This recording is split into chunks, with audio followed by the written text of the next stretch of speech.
July will be the month I finally read my TBR, mark my words. Hey everyone, it's Rose and welcome back to my channel. In today's video, I'm going to talk you through all the books I want to read in July. There are 12 books on this list, which is pretty ambitious for a mood reader, but I'm feeling good about these. As always with TBR videos, they tend to be on the shorter side because I can't really tell you much about books I haven't even read yet myself. But let me know which ones sound intriguing and which ones you'd like to see me read in videos, because I can absolutely make that happen. Okay, let's get into it. I've got thrillers, romance, young adult, fantasy, horror. There's a mix of everything going on here.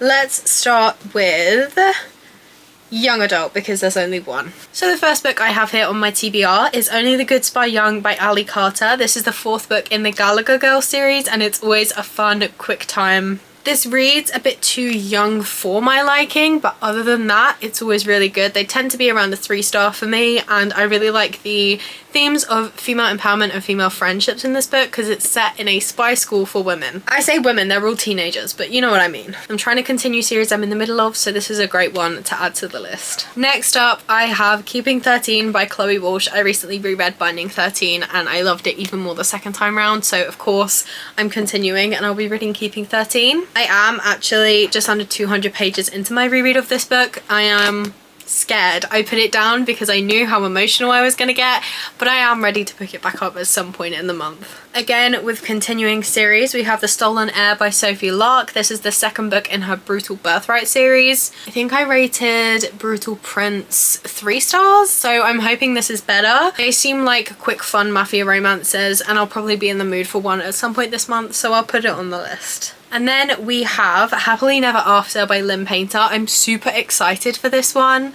It's a standalone romance and it's about a girl who finds out right before getting married that she's been cheated on. Instead of calling the wedding off, she hires a stranger to interrupt the ceremony and confront her fiance. And she enjoys it so much that she agrees to couple up with this guy and do it as a business, I guess, but maybe they start falling for each other. I don't really know, but I'm super excited for it. Then I have a fantasy book. This is The Half King by Melissa Landers. I don't really know anything about this, but I did get it in a Fairy Loot Romancy box and I am trying to work my way through my special editions. Oh my goodness, I think this fan art alone has bumped it up to the top of the list. Fantasy romance, it should be a good time. I think I might listen to the audiobook. It has a gorgeous cover and that is kind of all I know about it. Then we have Where Sleeping Girls Lie by Farida Abike Amide.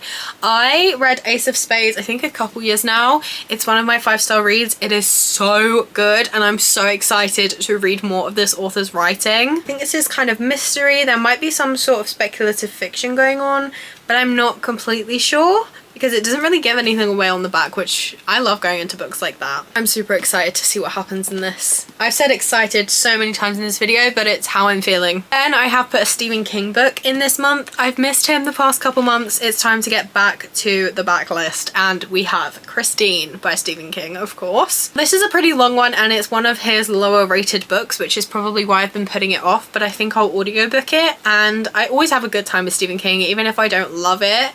I still find aspects of his writing to enjoy because I love his writing so much. I don't know how to explain. This is horror. It's about a haunted car, I'm pretty sure. That's all I know. Then we have a book that I've heard so much about and yet nothing about at the same time because I don't know what it's about, but I know people have been shocked by it.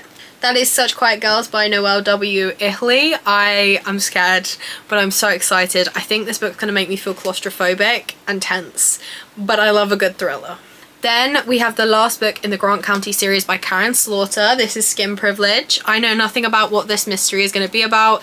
This is like a crime thriller series, so each book is like a different murder case or some sort of other case, but I've grown such an attachment to so many of the characters because it's obviously a series, so we're following them throughout their lives as well, and I'm really excited but nervous for this to end. Then I have The Trad Wife Secret by Leanne Child. I saw this recommended to me on BookTok once and honestly that was all it took for me to be interested. This is another thriller. This is about a trad wife who I think posts content online and someone is hired to be a nanny for her children, but her whole life is a lie. Then I have a couple of NetGalley arcs I really want to get to this month. First up we have Whispers of the Lake by Shannara Williams.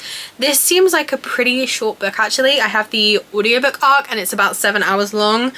I don't really know anything about it. I go into books, especially thrillers, pretty blind, but I'm super excited to see how this goes. And then finally we have Believe Me Now by S.M. Govett. This is another thriller, and again, I don't know much about it, but I am super excited. I feel like this video is literally going to be 5 minutes long by the time I've edited it, so I'm very sorry, but I really wanted to get this video up because I'm super excited to dive into all of these books. If you've read any of these, which ones should I prioritize? Let me know what's on your July TBR, and I think that's where I'm going to leave the video here. If you'd like to see more from me, please be sure to like and subscribe as I post new videos every single week. I hope you have a lovely day and I will see you in another video.